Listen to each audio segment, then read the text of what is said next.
फूलों की महक से महकता हुआ कमरा बिल्कुल खामोश था, लेकिन उस खामोशी में अजीब सी बेचैनी छिपी थी। हर तरफ सुर्ख रोशनी, खुशबू और किसी जश्न की गवाही दे रही थी। मगर कमरे के कोने में बैठी नई नवेली दुल्हन माला की नजर बार बार दरवाजे की तरफ उठ रही थी।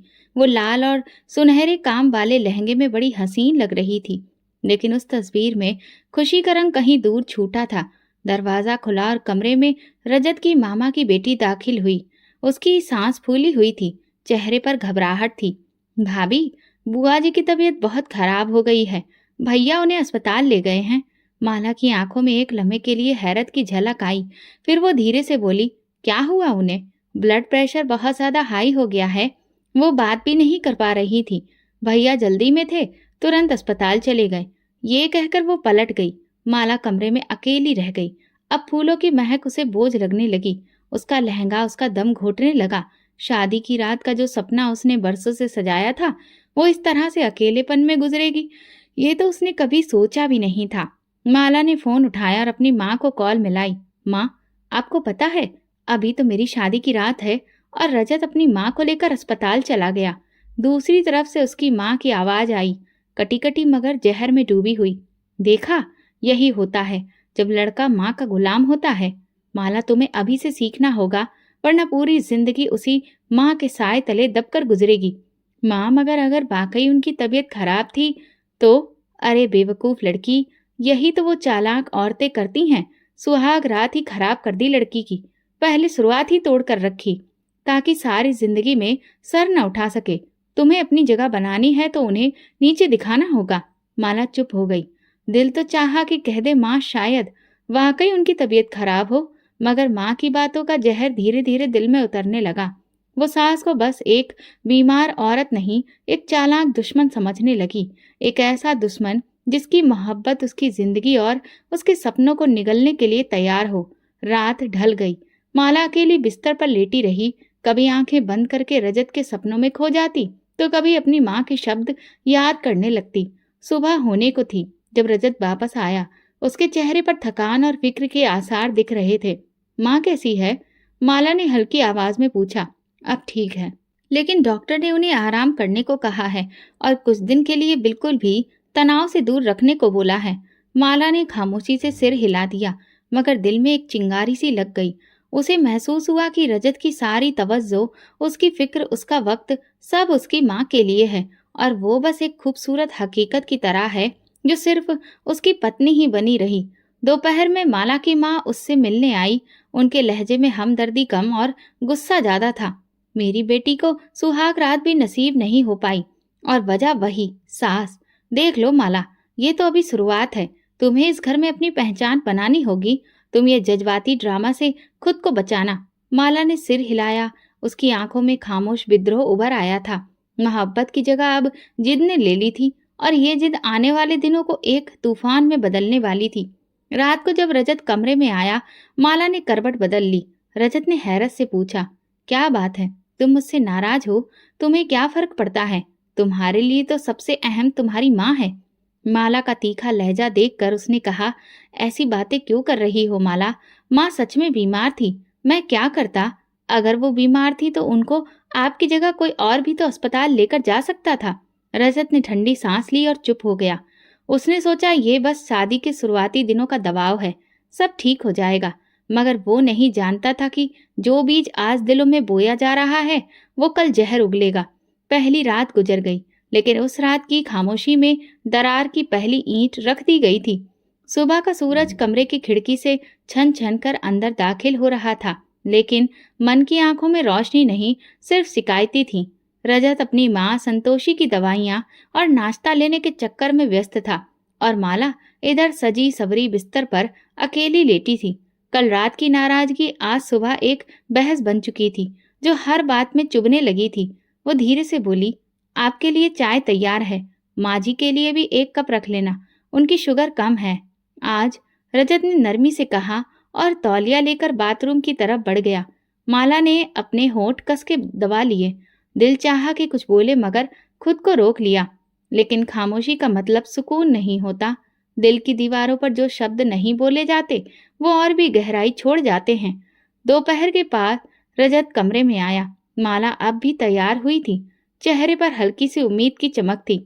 चलिए बाहर चलते हैं, थोड़ा घूमते हैं, मुझे भी हवा बदलने की जरूरत है। रजत ने मुस्कुराकर उसकी तरफ देखा, मगर फिर नजरें फेर कर बोला, माँ को आज दोबारा चेकअप के लिए ले जाना है, डॉक्टर ने बुलाया है, तुम आराम करो तो हम जल्द वापस आ जाएंगे। माला की चमकती आंखों में लम्हे भर में कोहरा उतर आया। हम मतलब आप और आपकी माँ? हाँ, मेरे अलावा है कौन उनका? और मैं नहीं चाहता कि माँ अकेली जाए। उनकी तबीयत कल रात बहुत खराब थी। माला ने अपना रुख फेर लिया। रजत ने शायद कुछ महसूस किया, मगर बिना कुछ कहे वो वहां से निकल गया। दोपहर के समय दरवाजे पर दस्तक हुई। माला की माँ और दो बहनें हाथों में गिफ्ट बैग और चंचल बातों के साथ दाखिल हुईं। सबने रस्म और रिवाज के मुताबिक नए जोड़े पहनाए, चूड़ियां पहनाई और खूब सारी तस्वीरें खींची, मगर माला के चेहरे की उदासी छुपी नहीं रह सकी। रजत कहाँ है? उसकी माँ ने आंखें मटकाकर पूछा। माँ जी को डॉक्टर के पास ले गए हैं, माला ने सपाट लहजे में जवाब दिया। माला की माँ ने नाक सिकोड़ी। लड़का शादी करके भी माँ के साथ घूम रहा है, तुम्हें कुछ करना पड़ेगा माला, तुम पत्नी हो, कोई नौकरानी नहीं कि हर वक्त उसकी माँ के पीछे पीछे घूमो। माला चुप रही, मगर उसकी बहनें ठहाका लगाकर बोली, दीदी कहीं आपके पति माँ के आशिक तो नहीं? माला के कानों में और जहर घोला जा रहा था और दिल में ये ख्याल अब और गहरा हो गया कि इस घर में वो एक गैर जरूरी इंसान है। बहन ने करीब आकर कान में धीरे से कहा, सुन लो, जो सास को ऊपर रखे वो बीवी को हमेशा नीचे ही रखता है।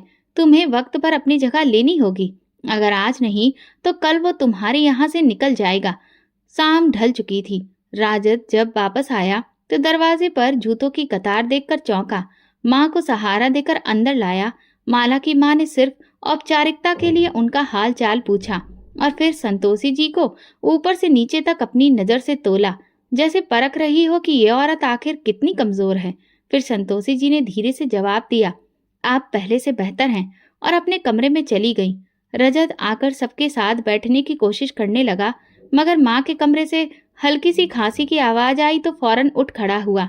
माँ को दवा दे दूं, फिर आता हूँ, माला की माँ ने ताना मारते हुए हंसते हंसते बेटी के कान में कहा।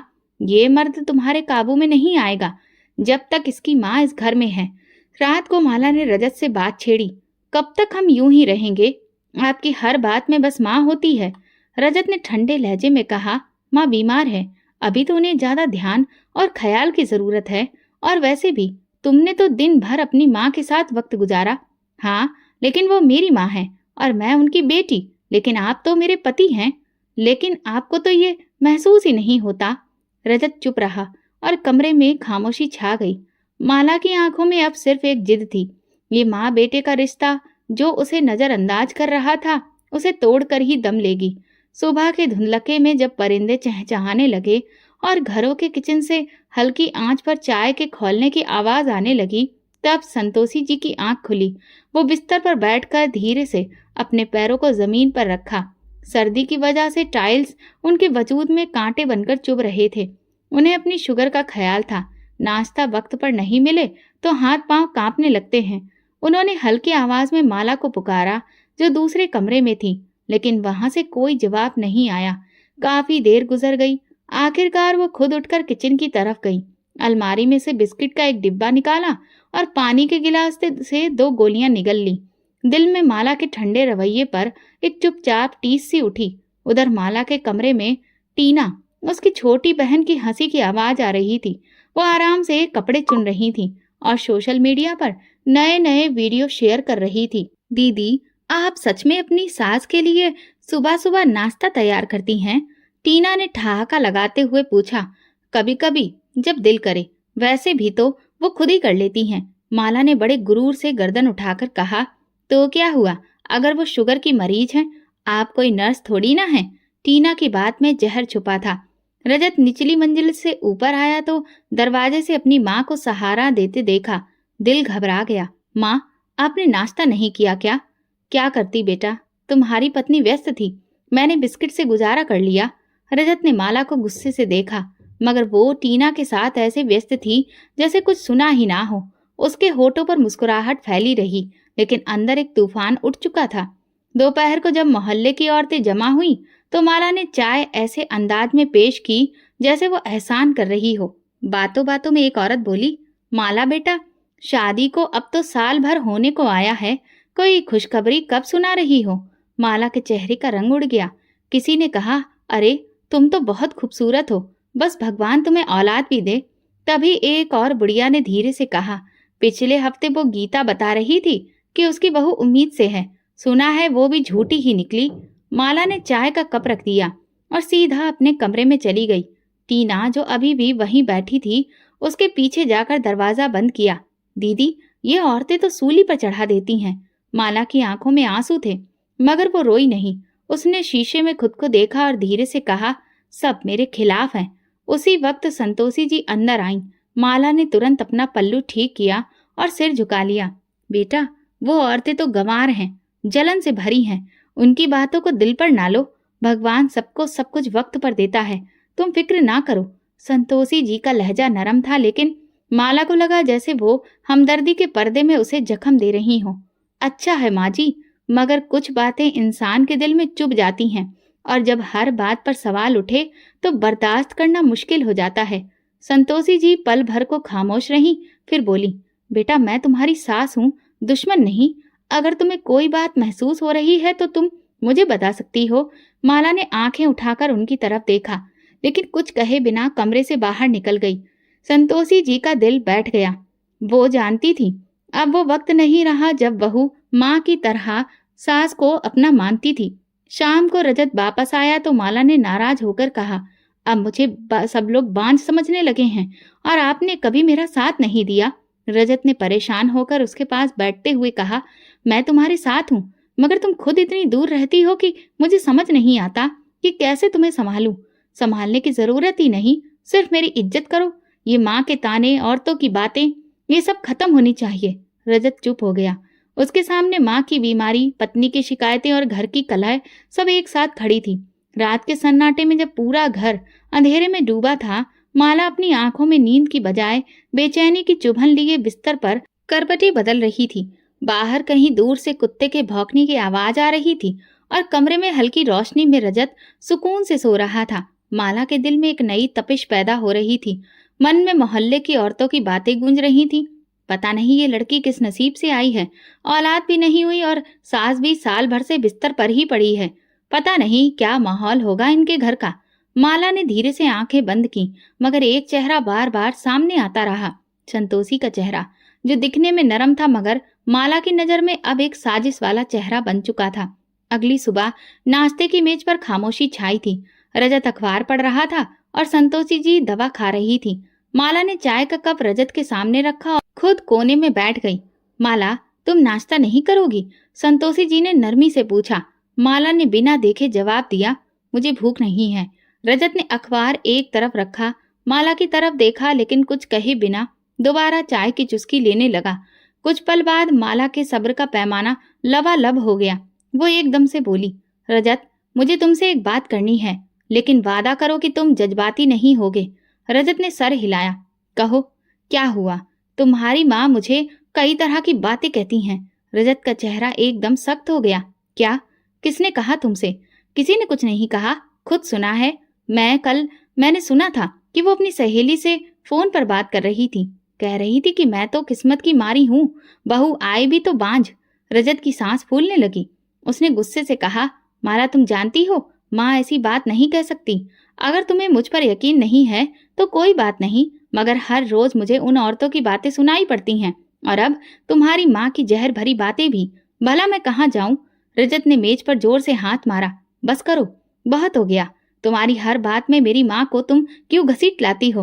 वो बीमार है, वो तुमसे बड़ी हैं, उनकी इज्जत करो। माला की आंखें नम हो गईं, मगर वो चुप रही। उसके दिल में अब कोई दुख नहीं था, एक ठोस इरादा था। दिन गुजरते गए और माला ने अपनी खामोशी को एक हथियार बना लिया।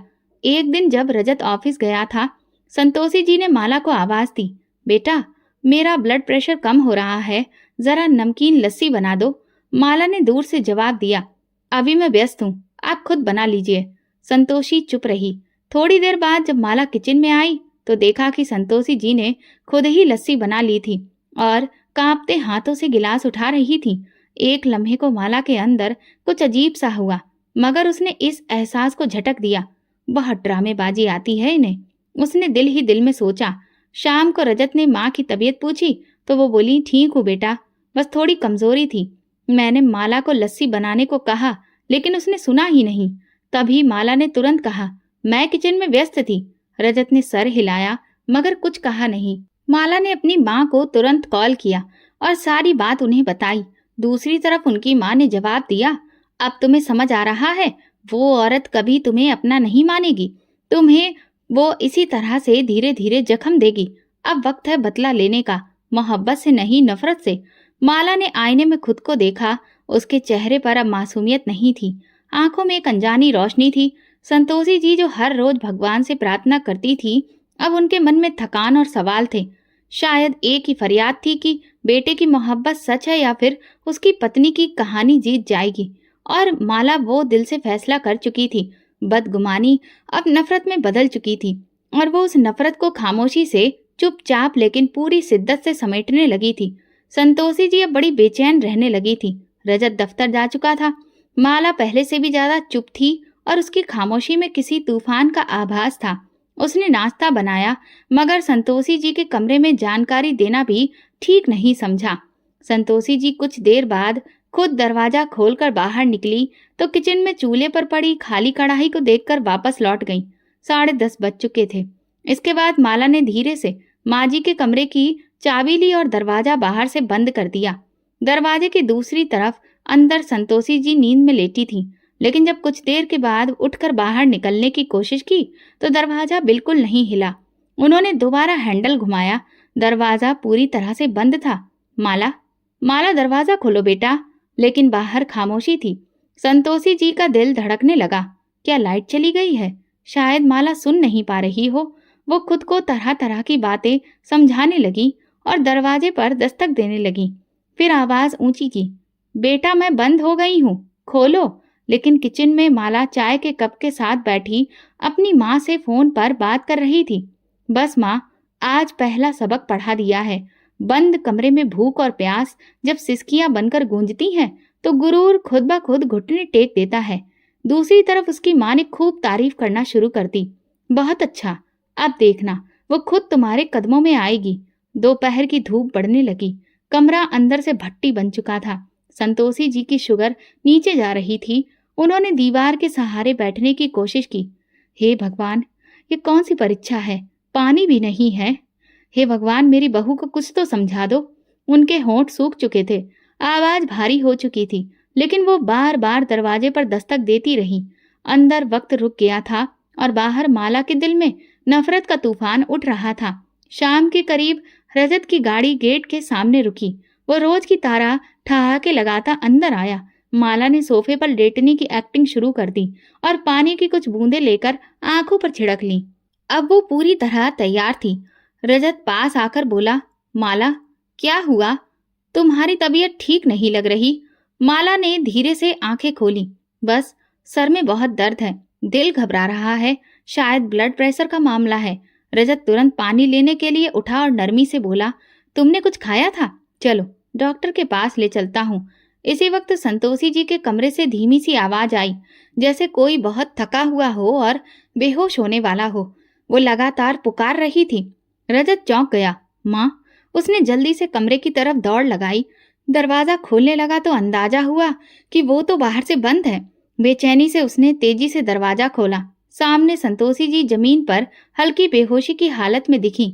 चेहरा सफेद, होंठ सूखे, सांस उखड़ी हुई। माँ! रजत ने उन्हें सहारा दिया। ये क्या हुआ? आप अंदर कैसे बंद थीं? संतोषी जी ने मुश्किल से होंठ हिलाए। दरवाजा बंद हो गया था। सुबह से पानी तक नहीं मिला है।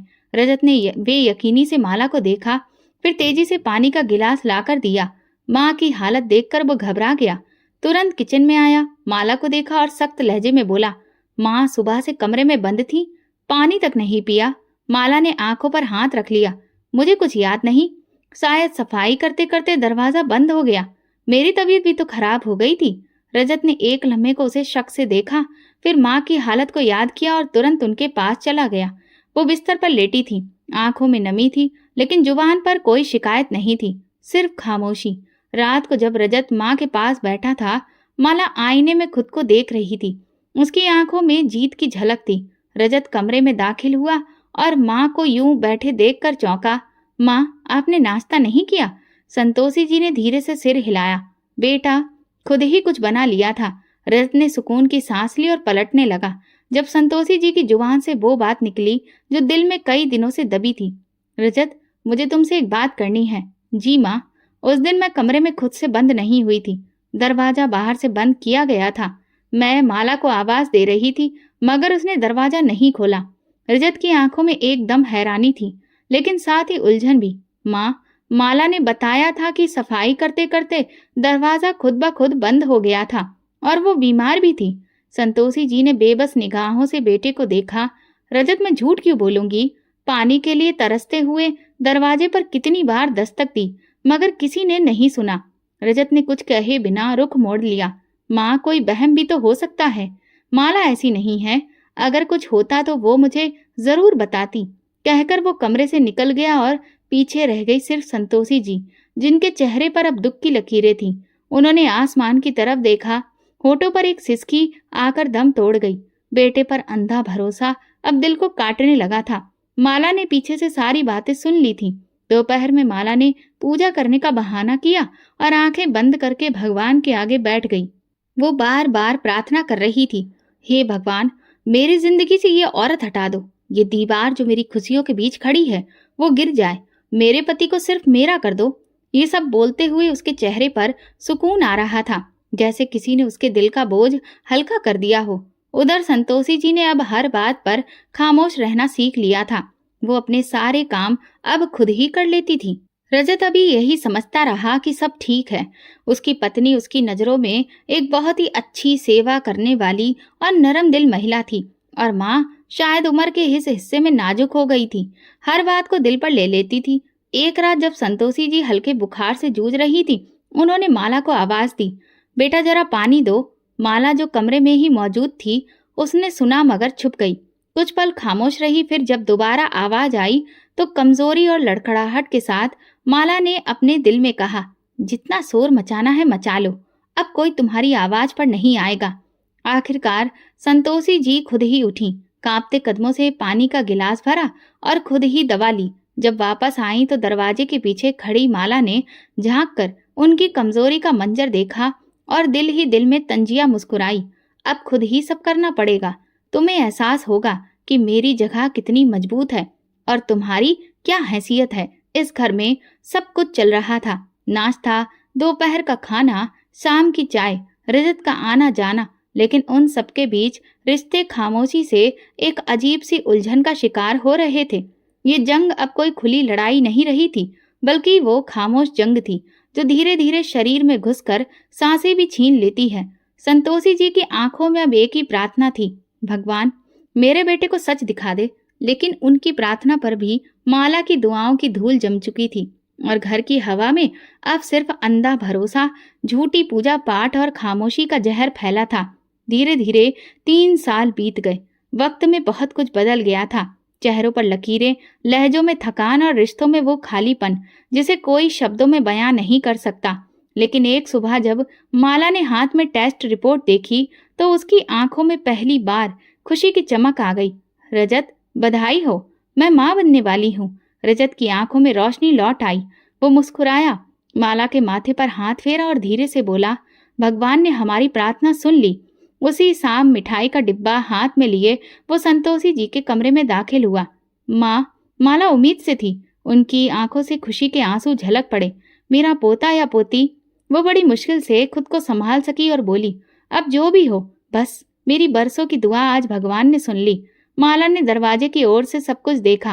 वो जानती थी कि संतोषी जी ये सब दिखावा कर रही हैं। वो दिल से और ज्यादा चिढ़ गई, क्योंकि वो चाहती थी कि ये खबर सिर्फ उसकी खुशी बने, उसका गर्व बने। लेकिन ये आंसू, ये प्रार्थना, ये मोहब्बतें सब भी सास की झोली में जा गिरी थी। अगले कुछ दिनों में रजत अब और भी ज्यादा माला का ख्याल रखने लगा था। फल, दवा, आराम, हर चीज का ख्याल रखा जा रहा था। लेकिन एक चीज माला को हर रोज अंदर से काटती थी, सैलरी का लिफाफा जो हर महीने रजत अपनी माँ के हाथ में रखता था। एक रात माला ने लहजा नरम रखते हुए बात छेड़ी। रजत, अब हम लोग भी माता पिता बनने वाले हैं, तो क्या ये ठीक नहीं है कि तुम अपनी सैलरी मेरे हाथ पर रखो? मैं बेहतर तरीके से बजट बना सकती हूँ, बच्चों का भी हिसाब रख सकूंगी। रजत ने मुस्कुराकर जवाब दिया, माला, माँ बरसों से जिम्मेदारी संभाल रही है, उनका अनुभव हमसे ज्यादा है, और वैसे भी वो सब कुछ तुम्हारे लिए तो संभाल रही हैं। माला के चेहरे पर वही पुरानी सख्ती लौट आई। क्या तुम्हें मुझ पर भरोसा नहीं? क्या मैं इतनी नालायक हूँ कि अपने घर के खर्चे ठीक से नहीं संभाल सकती? रजत ने पल भर सोचा, लेकिन फिर सुकून से बोला, ऐसी बात नहीं है, लेकिन जब तक माँ है मैं उन्हें ये हक देना चाहता हूँ। माला ने वो रात खामोशी से गुजार दी, मगर अगली सुबह उसके मन में एक नई साजिश जन्म ले चुकी थी। उसने सास के कमरे में दाखिल होकर नरमी से कहा, माँ जी, आपके हाथों में वाकई में तरक्की है, इसीलिए रजत आपको अपनी कमाई देता है। मैं तो अभी कुछ भी नहीं हूँ, मुझ में कहाँ वो बात है। संतोषी जी ने बड़े ही आराम से उसका हाथ थामा। बेटी, तुम भी सीख जाओगी, ये सब तजुर्बे की बात है। माला मुस्कुराकर वापस पलटी, लेकिन दिल में एक फैसला कर चुकी थी। अब वो सिर्फ पत्नी नहीं, माँ बनने वाली थी, और उसे यकीन था कि माँ बनने का दर्जा सब रिश्तों पर भारी होता है। अब हर बात में माला सास को काटने लगी थी। अगर संतोषी जी कहती कि दही ना खाओ, तो माला जानबूझकर 2 कटोरी खा लेती थी। अगर वो आराम करने को कहती, तो वो बाजार निकलने की जिद करती। एक रोज जब रजत घर पर नहीं था, माला ने जानबूझकर दूध में नमक मिला दिया, जो सास की चाय में गया। संतोषी जी ने एक घूंट लेते ही कप नीचे रखा और माला को आवाज दी, बेटा, लगता है दूध खराब हो गया है। माला चेहरे पर हैरत दिखाते हुए बोली, अरे माफ करना माँ जी, शायद नजर नहीं आया। वो जानती थी कि ये मामूली बात है, मगर उनकी छोटी छोटी तकलीफों से वो संतोषी जी को और ज्यादा कमजोर कर रही थी, मानसिक तौर पर भी और शारीरिक तौर पर भी। रजत अब भी सब कुछ ठीक समझ रहा था। माँ को तनख्वाह देना, माला को दवा देना, बीबी के आराम का ख्याल रखना। माला के दिल में एक ही इच्छा थी, जैसे ही बच्चा पैदा हो उसके हाथ में पूरी सत्ता आ जाए। संतोषी जी सिर्फ नाम के लिए घर में रहें, जिन्हें कोने का एक कमरा देकर बाकी सारा घर उसके कब्जे में हो। वो जानती थी कि ये लड़ाई सिर्फ पत्नी बनकर नहीं जीती जा सकती, माँ बनकर ही माँ से मुकाबला करना होगा। घर के आंगन में नीम का पेड़ आज भी चुपचाप खड़ा था, जैसे सब कुछ जानता हो मगर जुबान पर मौन लगा हो। दीवारों पर पुरानी तस्वीरें अभी मौजूद थीं, जिनमें मुस्कुराहटें जमी हुई थीं, लेकिन हकीकत उनसे कोसों दूर जा चुकी थी। धीरे धीरे माला की सोच अब संतोषी जी को पूरी तरह से खत्म करने की ओर बढ़ने लगी थी। माँ बनने की खबर के बाद रजत अब उस पर बहुत ध्यान दे रहा था, लेकिन इसके साथ साथ वो अपनी माँ का भी ख्याल रखता था। तनख्वाह भी अभी तक माला के हाथ नहीं आई थी। ये सब कुछ माला को अंदर ही अंदर खा जाता था। उसी दिन वो शीशे के सामने खड़ी खुद से बात कर रही थी, जब तक ये औरत जिंदा है मेरी खुशियां अधूरी रहेंगी, या तो वो रहेगी या मैं।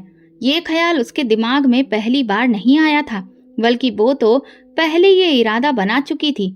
वो अपने अंदर की नरमी और इंसानियत सब कुछ खत्म कर चुकी थी। दोपहर के वक्त जब रजत दफ्तर जा चुका था और नौकरानी छुट्टी पर थी, माला ने धीरे से किचन की अलमारी से तेल की बोतल निकाली। उसने सीढ़ियों के आखिरी 3 सीढ़ियों पर तेल फेंका, बिल्कुल वैसे जैसे वहां पर सफाई के दौरान कुछ गिर गया हो। फिर जैसे कुछ हुआ ही नहीं, वो अंदर आ गई। माँ जी, उसने आवाज दी, ऊपर छत पर आ जाइए, यहाँ आपके लिए धूप वाली कुर्सी रखी है, बैठकर कुछ देर आराम कीजिए। संतोषी जी को माला के लहजे में कुछ अजीब महसूस हुआ, मगर वो माँ थी और अब भी दिल के किसी कोने में बहू पर भरोसा बाकी था। वो धीरे धीरे सीढ़ियां चढ़ने लगी, लेकिन जैसे ही वो आखिरी सीढ़ी पर पहुंची, उनका पैर फिसलने ही वाला था कि उन्होंने नीचे की रेलिंग थाम ली। दिल तेजी से धड़कने लगा, सांस फूल गई। माला दरवाजे की ओट से ही सारे मंजर को देख रही थी। उसकी आंखों में बेचैनी थी, जैसे भगवान ने आखिरी लम्हे में उसके वार को रोक दिया हो। संतोषी जी थोड़ी देर सीढ़ियों पर ही बैठ गईं, फिर नीचे उतरकर अपने कमरे की ओर चली गईं। माला दांत पीस कर रह गई।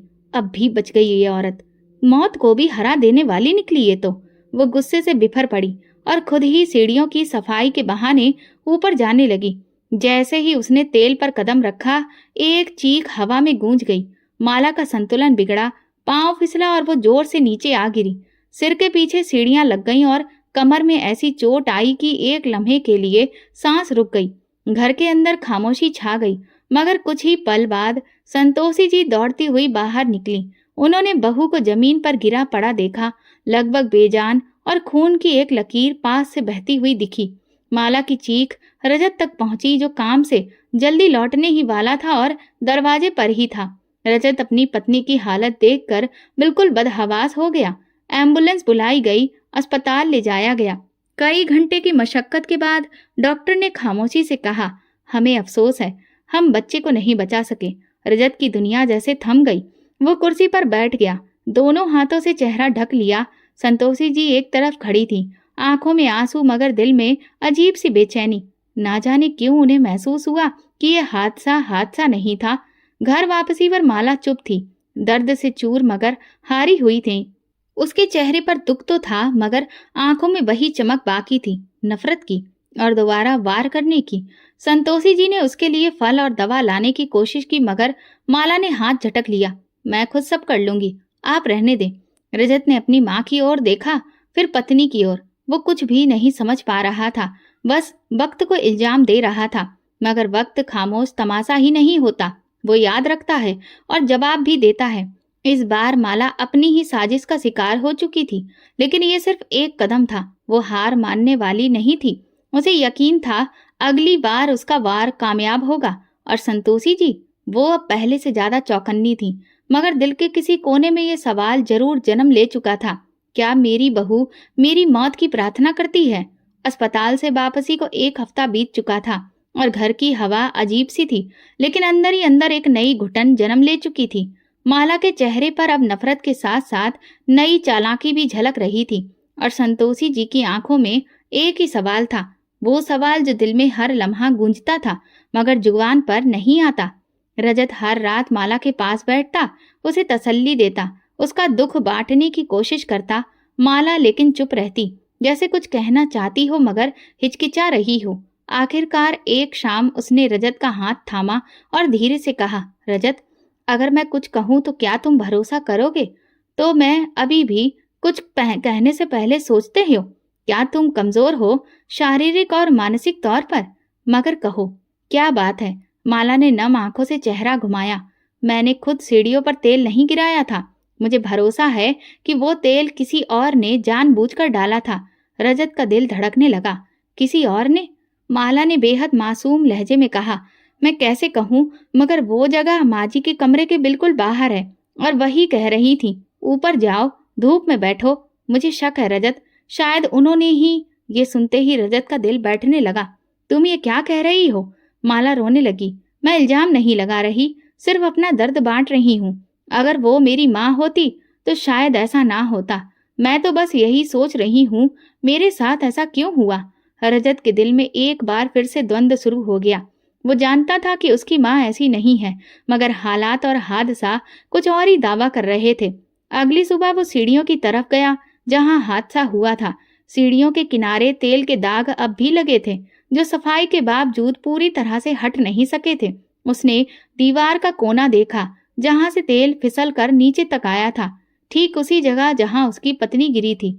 रजत अपनी माँ के कमरे में दाखिल हुआ और शक में पूछा, माँ, क्या आपने उस दिन सीढ़ियों पर सफाई की थी? संतोषी जी ने हैरत से उसे देखा। नहीं बेटा, सफाई तो तुम्हारी पत्नी करती है, तुम जानते हो। वो कह रही थी कि आपने उसे ऊपर भेजा था और उस वक्त वहां तेल पड़ा था। संतोषी जी का दिल धक्क से रह गया। रजत, तुम्हें मुझ पर शक है? तुम अपनी माँ पर इल्जाम लगा रहे हो? रजत ने नजर चुराते हुए कहा, मैं सिर्फ सच जानना चाहता हूँ माँ।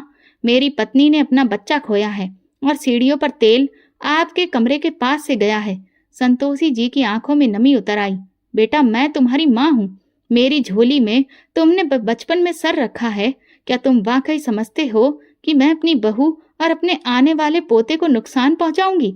रजत खड़ा रहा। वो चाहकर भी ना हाँ कर सका और ना इनकार कर सका। संतोषी जी ने दिल थाम कर कहा, अगर तुम्हें मुझ पर भरोसा नहीं है तो फिर मुझे अब यहाँ रहने की भी कोई जरूरत नहीं। रजत धीरे से पलटा और कमरे से बाहर निकल गया। उसके पीछे दरवाजा बंद हुआ और संतोषी जी के आंसू वहीं जमा हो गए। इस हादसे के बाद घर की हवा ठंडी पड़ गई। माला अब खामोश थी, मगर उसके चेहरे पर सुकून था। शायद उसने पहली बार किसी जंग में जीत हासिल की थी। वो हर रोज भगवान से प्रार्थना करती, मेरी हर रुकावट खत्म करो, मेरी हर साजिश को सफल कर दो। रजत माँ के कमरे में कम ही जाता था। संतोषी जी भी कुछ नहीं कहती थी। वो समझ गई थी कि उनके शब्द अब बेजान हैं। बेटे का दिल अब उनके लिए नहीं धड़कता था। उस पर अब किसी और की मिठास ने कब्जा कर लिया था। माला ने एक और दरवाजा खोल दिया था, इल्जाम का, और उस दरवाजे से जो हवा अंदर आई थी उसने अब सिर्फ दीवारें गिरानी शुरू की थी। वो जानती थी कि एक ही बार से दुश्मन को गिराना मुमकिन नहीं होता, लेकिन बदगुमानी की दीवार खड़ी हो चुकी थी। अब बाकी हमले आसान हो गए थे और संतोषी जी, वो सिर्फ सब्र का दामन थामे किस्मत का खेल देख रही थी, चुपचाप, बिना आवाज के। अकेली संतोषी जी हर दिन कोने में खामोश बैठकर गुजारती थी। ना किसी से शिकायत, ना किसी से सिकवा। उनकी आंखों में बरसों की थकान थी। बेटे की बेरुखी का दुख और बहू की चालाकी की गहराई साफ झलक रही थी। माला ने इस खामोशी को कमजोरी समझ लिया था। उसने दिल में ठान लिया था कि अब बड़ा कदम उठाने का वक्त आ गया है। अब संतोषी जी का साया भी वो बर्दाश्त नहीं करेगी। एक दिन रजत दफ्तर से जल्दी लौटा तो देखा माला रो रही थी। उसके हाथ में फटे कपड़े का टुकड़ा था और माथे पर मामूली खरोच। क्या हुआ माला, ये जख्म कैसे लगे? रजत परेशान हो गया। माला ने बस इतना कहा कि किचन में गैस खत्म हो गई। जब मैंने माँ जी से कहा तो उन्होंने मुझे धक्का दिया, मुझे फटे पुराने कपड़े पहनने के लिए दिए। ये कहकर वो फूट पड़ी। रजत का चेहरा गुस्से से लाल हो गया। बस बहुत हो गया, आज मैं फैसला करके रहूंगा। वो तेज कदमों से माँ के कमरे में दाखिल हुआ। संतोषी जी तकिए से लगकर बैठी थी। पूछताछ में वो गरज के बोला, आप इतना कैसे गिर सकती हैं माँ? मेरी पत्नी पर हाथ उठाया आपने? संतोषी जी ने चौंक कर बेटे की ओर देखा। रजत, होश में हो? मैंने कुछ नहीं किया। वो झूठ बोल रही है। झूठ? वो झूठ क्यों बोलेगी? रोज रोज यही शिकायतें, अब जख्म भी, ये सब इत्तेफाक है क्या? रजत का लहजा जहर से भरा हुआ था। संतोषी जी ने बहते आंसुओं को रोकने की कोशिश की। रजत बेटा, तुम ही तो मेरा सब कुछ थे। क्या इतना बदल गया? आज आपको फैसला करना होगा। या तो आप ये घर छोड़ दें या माला जाएगी। मैं अब ये जहर नहीं झेल सकता। संतोषी जी ने जैसे ही उसके शब्द सुने, वो धीरे से उठी और रजत के पास आई। लड़खड़ाती आवाज में बोली, तुमने उस औरत के कहने पर मेरा भरोसा तोड़ दिया। रजत ने मुंह फेर लिया।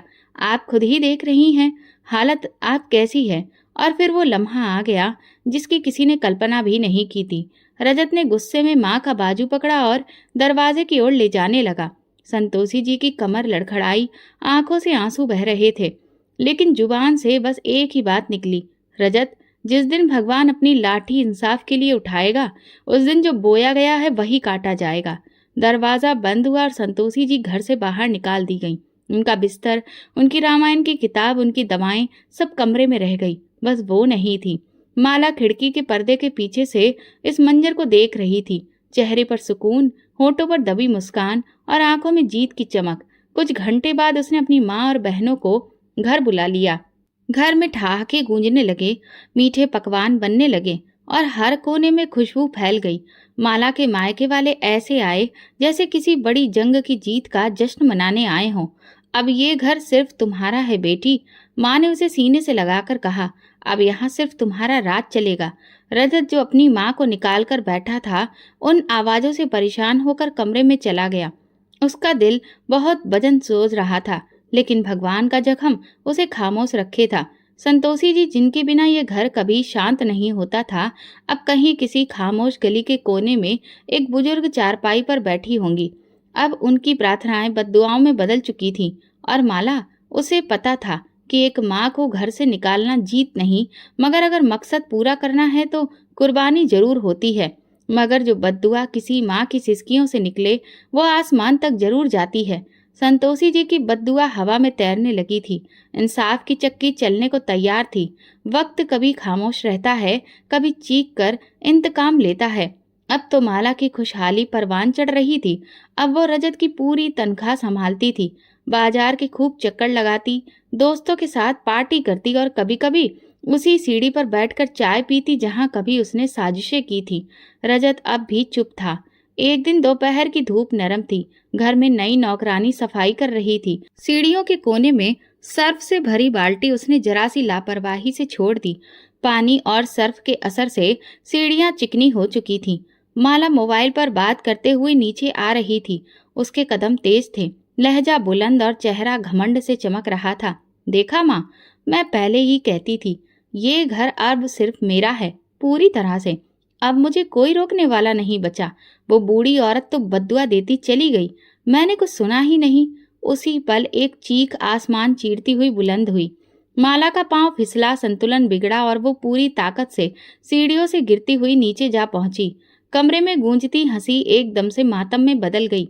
रजत दौड़ता हुआ बाहर निकला। माला जमीन पर बेसुध पड़ी थी। उसकी आंखें खुली थी मगर जुबान से कोई आवाज नहीं निकल रही थी। उसकी दोनों टांगें मुड़ चुकी थीं और चेहरा दर्द की शिद्दत से सफेद पड़ चुका था। एम्बुलेंस, अस्पताल, एक के बाद एक टेस्ट और फिर डॉक्टर की वो बात जो हर दरवाजा बंद कर देती है। दोनों टांगों में बेहद पेचीदा फ्रैक्चर है, पूरे आराम की जरूरत है। माला के होश में आने पर उसे खुद पर यकीन नहीं हुआ। जो दिन भर घर में घूमती थी, अब बिस्तर पर बेजान पड़ी थी। रजत ने उसकी देखभाल के लिए एक नर्स रख ली थी। वो सब कुछ कर रहा था, मगर दिन ब दिन माला की शिकायतें बढ़ती गईं और रजत का सब्र घटता गया। अब माला न सिर्फ शारीरिक रूप से लाचार थी, बल्कि उसका अंदर का घमंड भी मर चुका था। एक दिन रजत खामोशी से कमरे में आया।